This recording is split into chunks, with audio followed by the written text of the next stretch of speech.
யோவாப்.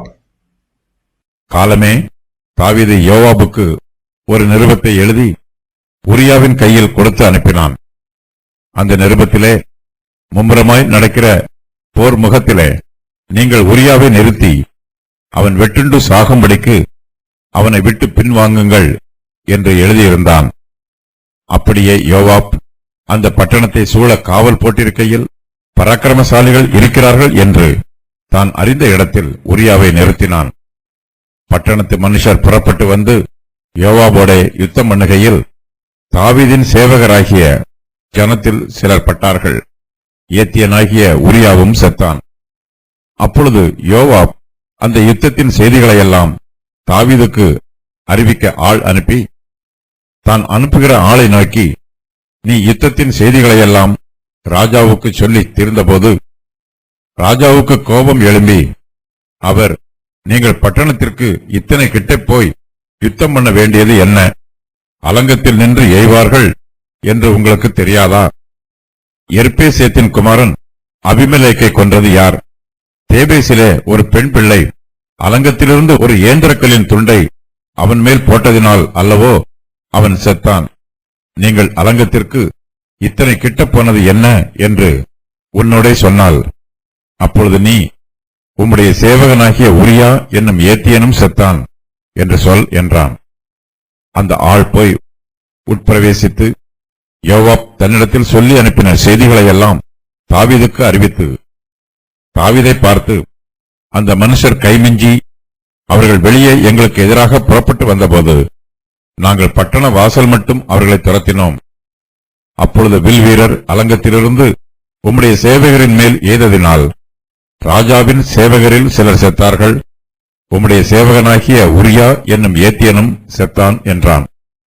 அப்பொழுது தாவீது அந்த ஆளை நோக்கி, நீ யோவாபினிடத்தில் போய் இந்த காரியத்தை பற்றி விசாரப்பட வேண்டாம். பட்டயம் ஒருவேளை ஒருவனையும் ஒருவேளை வேறொருவனையும் பட்சிக்கும். நீ யுத்தத்தை பழக்க பண்ணி பட்டணத்தை இடித்து போடு என்று அவனுக்கு திடஞ்சொல் என்றான்.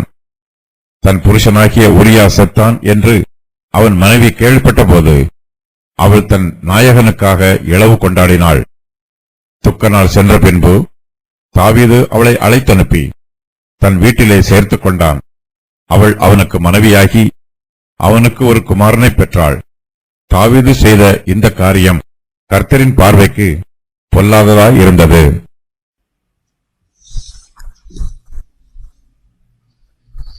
உரியாவை அவனுடைய வீட்டிற்கு அனுப்ப தாவீது முயற்சி பண்ணினார்.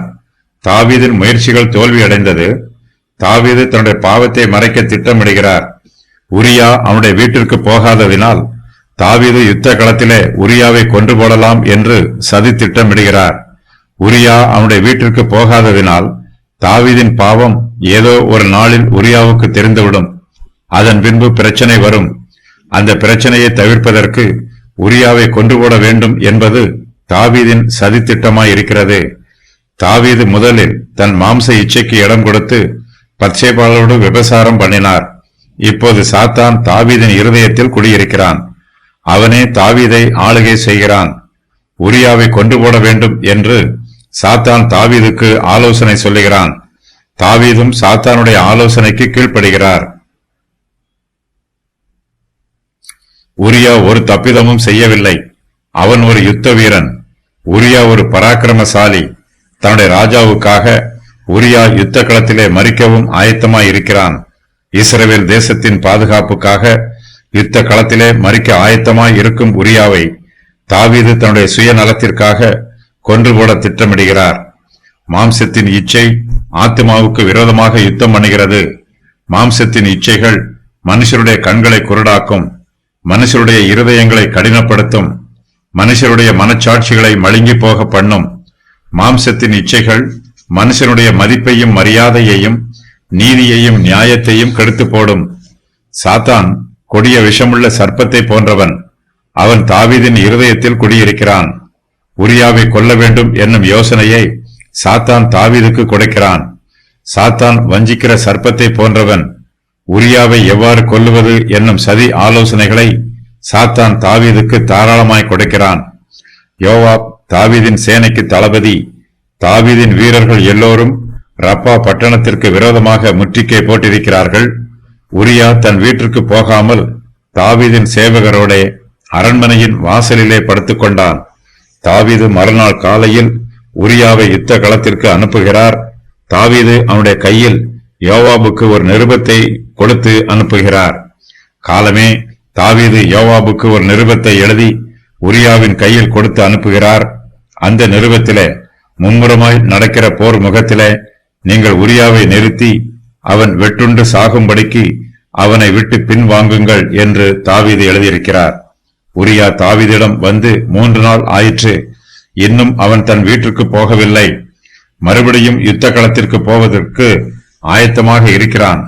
யுத்தத்தில் ஜெயிக்க வேண்டும் அல்லது மடிந்து போக வேண்டும் என்னும் வைராக்கியத்தோடு இருக்கிறான். 3ஆம் நாளிலே தாவீது தன் பாவத்தை மூடி மறைக்க மற்றொரு யோசனை பண்ணுகிறார். உரியாவை கொன்று போட சதி பண்ணுகிறார். யுத்த களத்திலே யோவாப் சேனை தளபதியாக இருக்கிறான். தாவீது யோவாபுக்கு ஒரு நிருபத்தை எழுதி உரியாவின் கையில் கொடுத்து அனுப்பினார். அந்த நிருபத்தில் எழுதப்பட்டிருக்கிறது என்ன என்பது உரியாவுக்கு தெரியாது. தன்னுடைய மரண சாசனத்தையே உரியா யுத்த களத்திற்கு எடுத்துச் செல்கிறான். தாவீது தன் மனைவியினிடத்தில் அநியாயமாக பாவம் செய்திருப்பார் என்னும் எண்ணம் உரியோவின் உள்ளத்தில் சிறிதும் இல்லை. ஆகையினால் அவன் ராஜா சொல்வதையெல்லாம் கேட்கிறான். உரியா செத்துப்போனால்தான் தன்னுடைய பிரச்சனை தீரும் என்று தாவீது நினைக்கிறார். மும்முரமாய் நடக்கிற போர் முகத்திலே உரியாவை நிறுத்தி அவன் வெட்டுண்டு சாகும்படிக்கு அவனை விட்டு பின்வாங்க வேண்டும் என்று அந்த நிருபத்தில் எழுதப்பட்டிருக்கிறது. யுத்தத்தில் வீரர்கள் மடிந்து போவது இயல்புதான். ஆனால் இங்கு உரியா இயல்பாக மறிக்கவில்லை. தாவீதே அவனை கொன்று போட்டார். உரியா யோவாபிடம் தாவீதின் நிருபத்தை கொடுத்தான். தாவீதின் அநீதி யோவாபுக்கு தெரிய வருகிறது. தாவீதோடு மேலும் நெருக்கமாக இருப்பதற்கு யோவாபுக்கு இதனால் வாய்ப்பு கிடைக்கிறது. அம்மோன் புத்திரரோடு நடைபெற்ற யுத்தத்தில் இஸ்ரவேலில் அநேகர் மாண்டு போனாலும் தாவீது இதனால் யோவாபை கடிந்து கொள்ளவே இல்லை. தாவீதின் அநீதி யோவாபுக்கு தெரிகிறது. இனிமேல் அது சமஸ்த இஸ்ரவேலுக்கும் தெரிய போகிறது. உரியாவை போர் முகத்தின் முன்னணியில் அனுப்பிவிட்டு மற்ற வீரர்கள் பின்வாங்க வேண்டும். உரியா சத்துருக்கள் மத்தியிலே தனிமையாயிருப்பான். அப்போது சத்துருக்கள் உரியாவை கொன்று போடுவார்கள். இதுவே தாவீதின் சதி ஆலோசனை. தாவீது இந்த சதி ஆலோசனையை ஒரு நிருபத்தில் எழுதி அந்த நிருபத்தை உரியாவின் கையிலே யோவாபுக்கு கொடுத்து அனுப்புகிறார். உரியா தன்னுடைய மரண சாசனத்தை தானே எடுத்துக்கொண்டு போகிறான். இஸ்ரவேலின் சேனையில் உண்மையாய் பணிபுரிகிற உரியாவுக்கு இஸ்ரவேலின் ராஜா மூலமாக மரணமே வெகுமதியாக கொடுக்கப்படுகிறது. உரியா இஸ்ரவேலின் சேனையில் உண்மை உள்ளவனாய் இருக்கிறான். சத்துருக்களுக்கு விரோதமாக துணிந்து யுத்தம் பண்ணுகிறான். அவன் இஸ்ரவேலின் ராஜாவை குறித்தும் இஸ்ரவேல் தேசத்தை குறித்தும் வைராக்கியமாய் இருக்கிறான். இப்படிப்பட்ட யுத்த வீரனுக்கு வெகுமதிகளும் பாராட்டுகளும் கொடுக்கப்பட வேண்டும். ஆனால் தாவீதோ உரியாவின் மரணத்தையே அவனுக்கு வெகுமதியாக கொடுக்கிறார். உரியாவை கொன்று போடும் சதியில் யோவாபும் பயன்படுத்திக் கொள்ளப்படுகிறான். யோவாப் தாவீதின் சேனைக்கு படைத்தலைவனாய் இருக்கிறவன். உரியாவை கொன்று போடுவதற்கான ஆலோசனை நிருபத்தில் எழுதப்பட்டிருக்கிறது. யோவாப் அந்த நிருபத்தை படித்து பார்த்து உரியாவை ஏன் கொல்ல வேண்டும் என்று யோசிக்கவில்லை. யோவாபுக்கும் உரியாவின் நற்குணத்தை பற்றி நன்றாய் தெரியும். ஆனாலும் யோவாப் ஒன்றும் யோசித்து பார்க்காமல் தாவீது ராஜா நிருபத்திலே எழுதின பிரகாரம் உரியாவை மும்முரமாய் நடக்கிற போர் முகத்திற்கு அனுப்புகிறான். அதிலே ஏத்தியனாகிய உரியா செத்துப் போகிறான். உரியா செத்துப் போனது அம்மோன் புத்திரருக்கு சந்தோஷமாய் இருக்கிறது. அம்மோன் புத்திரர் இஸ்ரவேலின் தேவனுக்கும் தேவனுடைய இஸ்ரவேலுக்கும் சத்துருக்களாய் இருக்கிறார்கள். இஸ்ரவேலில் ஒருவன் செத்துப் போவதை பார்த்து சத்துருக்கள் சந்தோஷப்படுவார்கள். தாவீது இஸ்ரவேல் தேசத்திற்கு ராஜாவாய் இருந்தாலும் தன்னுடைய சேனையில் உள்ள உரியா செத்துப் போனதற்காக சந்தோஷப்படுகிறார். உரியாவின் மரணத்திற்கு தாவீதே காரணமாய் இருக்கிறார். யோவாப் தாவீதின் கட்டளைக்கு கீழ்ப்படுகிறான். அப்படியே யோவாப் அந்த பட்டணத்தை சூழ காவல் போட்டிருக்கையில் பராக்கிரமசாலிகள் இருக்கிறார்கள் என்று தான் அறிந்த இடத்தில் உரியாவை நிறுத்துகிறான். பட்டணத்து மனுஷர் புறப்பட்டு வந்து யோவாபோட யுத்தம் பண்ணுகையில் தாவீதின் சேவகராகிய ஜனத்தில் சிலர் படுகிறார்கள். ஏத்தியனாகிய உரியாவும் செத்துப் போகிறான். போர் முகத்தில் உரியா செத்துப்போனான். இனிமேல் தாவீதுக்கும் பத்சேபாளுக்கும் இடையில் யாருமில்லை. அவர்கள் இருவரும் விரும்பினால் தங்களுடைய பாவத்தை மறைத்துக் கொள்ளலாம். ஆனால் கர்த்தருக்கு மறைவான காரியம் ஒன்றுமில்லை. யோவாப் தாவீது எழுதின நிருபத்தை பார்த்து அதன் பிரகாரம் உடனே செயல்படுகிறான். தாவீது இவ்வாறு நிருபம் எழுதுவதற்கு காரணம் என்ன என்பதை யோவாப் யோசித்து பார்க்கவில்லை. உரியா சாவுக்கு ஏதுவான குற்றம் செய்திருக்க வேண்டும் என்றும் ஆகையினால்தான் தாவீது அவனுக்கு இந்த தண்டனையை கொடுத்திருக்கிறார் என்றும் யோவாப் நினைத்திருக்க வேண்டும். யோவாப் ஏற்கனவே அப்னேரை கொன்றவன், குற்றமில்லாதவனுடைய இரத்தத்தை சிந்தினவன். யோவாப் மீது இந்த குற்றச்சாட்டு இதுவரையிலும் இருந்தது. யோவாபுக்கு உரியாவை பற்றி தெரியும். உரியா குற்றமில்லாதவன். தாவீது உரியாவை கொன்றுபோடச் சொல்லுகிறார். உரியாவின் இரத்தப்பழிக்கு தாவீதே காரணம். தன்னைப் போலவே தாவீதும் குற்றம் இல்லாதவனுடைய இரத்தத்தை சிந்தி பாவம் செய்கிறார் என்று நினைத்து யோவாப் தாவீதின் நிருபத்தை செயல்படுத்தி இருக்க வேண்டும். தாவீது உரியா மூலமாய் யோவாபுக்கு நிருபம் எழுதி அனுப்புகிறார். ராஜாவின் கட்டளை நிறைவேற்றப்பட்டது என்னும் செய்தி ராஜாவுக்கு அறிவிக்கப்பட வேண்டும். மும்முரமாய் நடக்கிற போர் முகத்திலே உரியாவை அனுப்பிய போது உரியாவும் செத்துப்போனான். அவனோடு கூட இஸ்ரவேலின் சேனையில் உள்ள வேறு சிலரும் செத்துப்போனார்கள். யோவாப் தாவீதுக்கு இந்த செய்தியை சொல்லி அனுப்புகிறான். அப்பொழுது யோவாப் அந்த யுத்தத்தின் செய்திகளையெல்லாம் தாவீதுக்கு அறிவிக்க ஆள் அனுப்புகிறான். பட்டணத்து மனுஷர் புறப்பட்டு வந்து யோவாபோட யுத்தம் பண்ணுகையில் தாவீதின் சேவகராகிய ஜனத்தில் சிலர் பட்டார்கள். இந்த செய்தியை தாவீதிடம் அறிவித்தால் அவருக்கு கோபம் வரும் என்று யோவாபுக்கு தெரியும். ஆகையினால் உரியாவின் மரணச் செய்தியை உடனடியாக அறிவியாமல் தாவீதின் சேவகராகிய ஜனங்கள் மடிந்து போனதை முதலாவது கூறிவிட்டு அதன் பின்பு உரியாவும் மரித்து போனதை யோவாப் சொல்லி அனுப்புகிறான். யோவாப் தான் அனுப்புகிற ஆளை நோக்கி, நீ யுத்தத்தின் செய்திகளையெல்லாம் ராஜாவுக்கு சொல்லி தீர்ந்தபோது ராஜாவுக்கு கோபம் எழும்பி அவர், நீங்கள் பட்டணத்திற்கு இத்தனை கிட்ட போய் யுத்தம் பண்ண வேண்டியது என்ன? அலங்கத்தில் நின்று எய்வார்கள் என்று உங்களுக்கு தெரியாதா? எர்பேசேத்தின் குமாரன் அபிமெலேக்கை கொண்டது யார்? தேபேசிலே ஒரு பெண் பிள்ளை அலங்கத்திலிருந்து ஒரு எந்திரக்கல்லின் துண்டை அவன் மேல் போட்டதினால் அல்லவோ அவன் செத்தான். நீங்கள் அலங்கத்திற்கு இத்தனை கிட்ட போனது என்ன என்று உன்னோடே சொன்னாள். அப்பொழுது நீ, உம்முடைய சேவகனாகிய உரியா என்னும் ஏத்தியனும் செத்தான் என்று சொல் என்று சொல்லுகிறான். எர்பேசேத் என்னும் பெயருக்கு குழப்பம் வழக்காடட்டும் என்று பொருள். இது கிதியோனுக்கு கொடுக்கப்பட்டிருக்கும் புதிய பெயர்.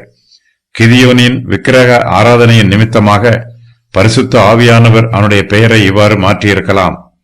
தேபேசிலே நடைபெற்ற சம்பவத்தை பற்றி நியாயாதிபதிகள் 9:52 முதல் 57 வரை உள்ள வசனங்களில் சொல்லப்பட்டிருக்கிறது. அதன் விவரம் வருமாறு: தேபேஸ் சீகேமுக்கு அருகாமையில் உள்ள சிறிய பட்டணம். தன்னுடைய பொருளாதாரத்திற்கும் மேலும் தன்னுடைய பாதுகாப்புக்கும் ஆளுகைக்கும் தேபேஸ் பட்டணம் சீகேமையே சார்ந்திருக்கிறது. இது ஒருவேளை சீகேம் பட்டணத்தின் ஆளுகைக்கு உட்பட்ட சிறிய ஊர் என்றும் சரித்திர ஆசிரியர்கள் சொல்லுகிறார்கள். அபிமெலேக்கு தேபேசை அழித்து போட வேண்டும் என்று முயற்சி பண்ணுகிறான். அவன் தேபேசுக்கு தன்னுடைய சேனையோடு போய் அதற்கு விரோதமாய் பாளையம் இறங்கி அதை பிடிக்கிறான்.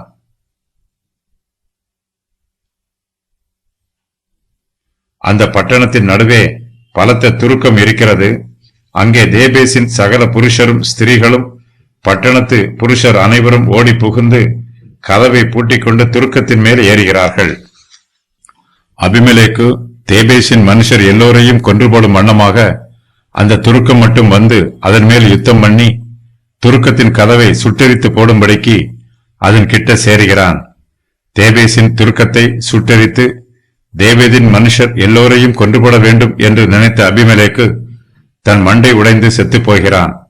அபிமெலேக்கு தேபேசின் துருக்கத்தின் கதவை சுட்டெரித்து போடும்படிக்கு அதன் கிட்ட சேர்ந்தபோது ஒரு ஸ்திரீ ஒரு எந்திரக்கல்லின் துண்டை அபிமெலேக்குடைய தலையின் மேல் போடுகிறாள். அது அவன் மண்டையை உடைத்து போடுகிறது. ஒரு ஸ்திரீ தன்னை கொன்று போட்டாள் என்று சொல்லப்படுவதை அபிமெலேக்கு விரும்பவில்லை. ஆகையினால் உடனே அவன் தன் ஆயுததாரியாகிய வேலைக்காரனை கூப்பிட்டு, ஒரு ஸ்திரீ என்னை கொன்றாள் என்று என்னை குறித்து சொல்லாதபடிக்கு நீ உன் பட்டயத்தை உருவி என்னை கொன்று போடு என்று அவனோட சொல்லுகிறான். அப்படியே அவன் வேலைக்காரன் அவனை உருவ குத்துகிறான். அபிமெலேக்கு செத்துப் போகிறான். அபிமெலேக்கு ஒரு ஸ்திரீயின் கையினால் செத்து போனது கர்த்தருடைய சித்தமாய் இருக்கிறது. ஒரு ஸ்திரீ ஒரு எந்திரக்கல்லின் துண்டை அபிமெலேக்கினுடைய தலையின் மேல் போட்டு அவனுடைய மண்டையை உடைத்து போடுகிறாள். அபிமெலேக்கு எர்பாகாலின் குமாரராகிய தன் சகோதரர் 70 பேரையும் ஒரே கல்லின் மேல் கொலை செய்தான். அவர்களை கொலை செய்த அபிமெலேக்குக்கு ஒரு ஏந்திரக்கல்லின் துண்டினால் மரணம் உண்டாயிற்று. ஏந்திரக்கல் அபிமெலேக்கின் மண்டையை உடைத்து போடுகிறது. அபிமெலேக்கு தன்னுடைய தலையின் மேல் கிரீடம் சூட்டிக்கொள்ள வேண்டும் என்று விரும்பினான். இதற்காக தன் சகோதரர் 70 பேரை கொன்று போட்டான். வீணரும் போக்கிரிகளுமான மனுஷரை தன் சேவகத்தில் வைத்தான்.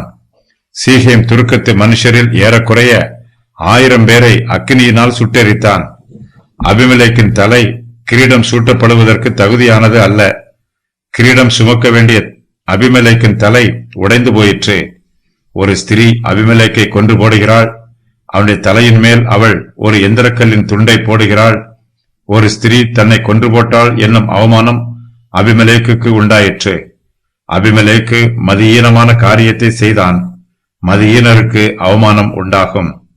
அபிமெலேக்கு தன்னைத்தானே பெருமைப்படுத்திக் கொண்டான். இது மதியீனமான பெருமை. தான் விரும்பியதை அடைய வேண்டும் என்பதற்காக அநியாயமும் அக்கிரமமும் பண்ணினான். அபிமெலேக்கு தன் இருதயத்தின் பெருமைக்கு முக்கியத்துவம் கொடுத்தானே அல்லாமல் தன்னுடைய ஆத்மாவின் பரிசுத்தத்திற்கு முக்கியத்துவம் கொடுக்கவில்லை. அவன் கர்த்தருடைய சித்தத்தை அறிந்து கொள்வதற்காக ஒருபோதும் ஜெபம் பண்ணியதில்லை. அவன் கர்த்தரிடத்தில் அவருடைய கிருபைக்காகவும் இரக்கத்திற்காகவும் பாரத்தோடு ஜெபித்ததும் இல்லை. தனக்கு அவமானம் வந்தபோது கூட அந்த அவமானத்தை வெளியே தெரியாமல் மூடி மறைப்பதற்கு என்ன செய்ய வேண்டும் என்பதையே அபிமெலேக்கு யோசிக்கிறான். தன்னுடைய பாவத்தை மறைக்கிறவன் வாழ்வடைய மாட்டான். அதை அறிக்கை செய்து விட்டுவிடுகிறவனோ கர்த்தரிடத்தில் இரக்கம் பெற்றுக் கொள்வான். ஒரு ஸ்திரீ தன்னை கொன்றாள் என்பது அபிமெலேக்குக்கு அவமானமாய் இருக்கிறது. அந்த அவமானத்தை மூடி மறைப்பதற்கு தன்னுடைய ஆயுததாரியாகிய ஒரு வேலைக்காரனிடம் தன்னை கொன்று போடுமாறு சொல்லுகிறான். தன்னுடைய அவமானத்தை மூடி மறைக்க முயற்சி பண்ணுகிறான். நொறுங்கி போன அவமானத்தை அபிமெலேக்கால் ஒட்ட வைக்க முடிகிறது. ஆனால் உடைந்து போன அவன் தலையை அவனால் ஒட்ட வைத்து ஒன்று சேர்க்க முடியவில்லை. அபிமெலேக்குக்கு மரணத்திலும் அவமானம் உண்டாயிற்று. ஒரு ஸ்திரீ அபிமெலேக்கை கொன்று போட்டாள் என்பது அவனுக்கு அவமானம். அவனுடைய ஆயுததாரியாகிய ஒரு வேலைக்காரன் அவனை தன் பட்டயத்தால் உருவ குத்தி கொன்று போட்டான் என்பதும் அபிமெலேக்குக்கு அவமானமாகத்தான் இருக்கிறது. அபிமெலேக்கின் வேலைக்காரன் அவனை தன் பட்டயத்தினால் உருவ குத்தி கொன்று போட்டதினால் அபிமெலேக்கு உடனே செத்துப் போகிறான். அவனுடைய சரீர வேதனை உடனே நின்று விடுகிறது. ஆனாலும் தன்னை பற்றி சொல்லப்படும் தூஷண வார்த்தையை அபிமெலேக்கால் நிறுத்த முடியவில்லை. ஒரு ஸ்திரீ அபிமெலேக்கை கொன்று போட்டாள் என்னும் வாக்கியம் இன்றும் இஸ்ரவேல் புத்திரர் மத்தியிலே சொல்லப்படுகிறது. அபிமெலேக்கின் மரணத்திற்கு அவனுடைய துர்க்குணமும் பொல்லாப்பும் துர்க்கிரியைகளுமே காரணம். அபிமெலேக்கு தன்னுடைய 70 சகோதரரை கொலை செய்ததினால் தன் தகப்பனுக்கு செய்த பொல்லாப்பை தேவன் அவன் மேல் திரும்பும்படி செய்கிறார். கர்த்தர் அபிமெலேக்கை நியாயம் விசாரித்தது போல சீகேம் மனுஷரையும் நியாயம் விசாரிக்கிறார். சீகேமின் மனுஷர் அபிமெலேக்கோடு சேர்ந்து பொல்லாப்பு செய்தார்கள். அபிமெலேக்கு தன் சகோதரரை கொல்லுவதற்கு சீகேமின் மனுஷர் அவனுடைய கைகளை திடப்படுத்தினார்கள். இதனால் கர்த்தர் சீகேமின் மனுஷரையும் நியாயம் தீர்க்கிறார். சீகேம் மனுஷர் செய்த எல்லா பொல்லாப்பையும் தேவன் அவர்கள் தலையின் மேல் திரும்பும்படி செய்கிறார். எருபாகாலின் குமாரன் யோதாமின் சாபம் அவர்களுக்கு பலிக்கிறது. அபிமெலேக்கு செத்துப் போனதினால் இஸ்ரவேல் தேசத்திலே அமைதல் உண்டாயிற்று. அபிமெலேக்கு செத்துப் போனதை இஸ்ரவேல் மனுஷர் கண்டபோது அவர்கள் தங்கள் தங்கள் இடங்களுக்கு போய் விடுகிறார்கள். அந்த ஆள் போய் உட்பிரவேசித்து யோவாப் தன்னிடத்தில் சொல்லி அனுப்பின செய்திகளையெல்லாம் தாவீதுக்கு அறிவிக்கிறான். யோவாப் அனுப்பின ஆள் தாவீதை பார்த்து, அந்த மனுஷர் கைமிஞ்சி அவர்கள் வெளியே எங்களுக்கு எதிராக புறப்பட்டு வந்தபோது நாங்கள் பட்டண வாசல் மட்டும் அவர்களை துரத்தினோம். அப்பொழுது வில் வீரர் அலங்கத்திலிருந்து உம்முடைய சேவகரின் மேல் எய்ததினால் ராஜாவின் சேவகரில் சிலர் செத்தார்கள். உம்முடைய சேவகனாகிய உரியா என்னும் ஏத்தியனும் செத்தான் என்று சொல்லுகிறான். தாவீதின் சேவர் பலர் மரித்து போன செய்தியை கேட்டபோது அவருக்கு கோபம் வந்திருக்கும். ஆனால் உரியா செத்துப்போனான் என்னும் செய்தியை கேட்டபோது தாவீதின் கோபம் தணிந்து போகும். தாவீது தேவனுடைய மனுஷன். ஆனாலும் மாம்ச இச்சைக்கு அவர் இடம் கொடுத்து பத்சேபாளோடு பாவம் செய்து அவருடைய புருஷனாகிய உரியாவையும் கொன்று போடுகிறார். உரியா உயிரோடு இருந்தால் தன் பாவம் வெளியரங்கமாகி விடும் என்று தாவீது பயந்தார். உரியாவின் மரணத்தினால் தாவீதின் பயம் அற்று போயிற்று. இனிமேல் ஒரு பிரச்சனையும் இல்லை என்று தாவீது நினைத்தார். ஆனால் அதற்கு பின்புதான் பெரிய பிரச்சனைகள் ஆரம்பமாயிற்று. தான் செய்த பாவத்திற்காக தாவீது கர்த்தரோடு ஒப்புரவாகவில்லை. தம்முடைய ஊழியக்காரரிடத்தில் நீதியை எதிர்பார்க்கும் நியாயாதிபதியாகிய கர்த்தர் தாவீதை நியாயம் விசாரிக்கிறார். ஏத்தியனாகிய உரியா செத்துப்போனான் என்னும் செய்தி தாவீதுக்கு ஆறுதலை கொடுக்கிறது. பத்சேபாளோடு தான் செய்த பாவம் இத்துடன் மறைக்கப்பட்டு விட்டது என்று தாவீது நினைக்கிறார். அப்பொழுது தாவீது அந்த ஆளை நோக்கி, நீ யோவாபினிடத்தில் போய் இந்த காரியத்தை பற்றி விசாரப்பட வேண்டாம். பட்டயம் ஒருவேளை ஒருவனையும் ஒருவேளை வேறொருவனையும் பட்சிக்கும். நீ யுத்தத்தை பலக்க பண்ணி பட்டணத்தை இடித்து போடு என்று அவனுக்கு திடஞ்சொல் என்று சொல்லுகிறார். உரியா மரித்து போனதினால் தாவீதின் மனச்சாட்சியும் மரித்து போயிற்று. தன்னுடைய பாவத்திற்கு ஏற்ற தண்டனையை தாவீது அனுபவிக்கப் போகிறார். யுத்தத்திலே உரியா செத்து போனான் என்னும் செய்தி அவனுடைய மனைவி பத்சேபாளுக்கும் அறிவிக்கப்படுகிறது. தன் புருஷனாகிய உரியா செத்தாள் என்று அவன் மனைவி கேள்விப்பட்ட போது அவள் தன் நாயகனுக்காக இளவு கொண்டாடுகிறாள். தன்னுடைய புருஷன் செத்துப்போனான் என்னும் துக்கம் பத்சேபாளுக்கு இருந்தாலும் தான் ராஜாவுக்கு மனைவியாக போகும் சந்தோஷம் பத்சேபாளிடம் அதிகமாய் இருக்கிறது. பத்சேபாள் உரியாவுக்காக இளவு கொண்டாடினாலும் அவனுடைய மரணத்திற்கு காரணமாக இருந்த தாவீதோடு சேர்ந்து வாழ்வதற்கு அவள் உறவு கொண்டாடுகிறாள். துக்க நாள் சென்ற பின்பு தாவீது பத்சேபாளை அழைத்தனுப்பி தன் வீட்டிலே சேர்த்துக் கொள்கிறார். அவள் தாவீதுக்கு மனைவியாகி அவருக்கு ஒரு குமாரனை பெறுகிறாள். தாவீது செய்த இந்த காரியம் கர்த்தரின் பார்வைக்கு பொல்லாததாய் இருக்கிறது. இஸ்ரவேல் புத்திரர் 7 நாட்களுக்கு துக்கம் அனுசரிப்பது வழக்கம். பத்சேபாள் கர்ப்பமாக இருக்கிறாள். அது மற்றவர்களுக்கு தெரிந்துவிடக் கூடாது என்பதற்காக தாவீது உடனடியாக அவளை தன் மனைவியாக்கிக் கொண்டார். தாவீது செய்த இந்த காரியம் கர்த்தரின் பார்வைக்கு பொல்லாததாய் இருக்கிறது. எல்லா பாவமும் கர்த்தரின் பார்வைக்கு பொல்லாததாய் இருக்கும். ஏற்ற வேளையில் கர்த்தர் மனுஷருடைய பாவங்களை நியாயம் விசாரிப்பார்.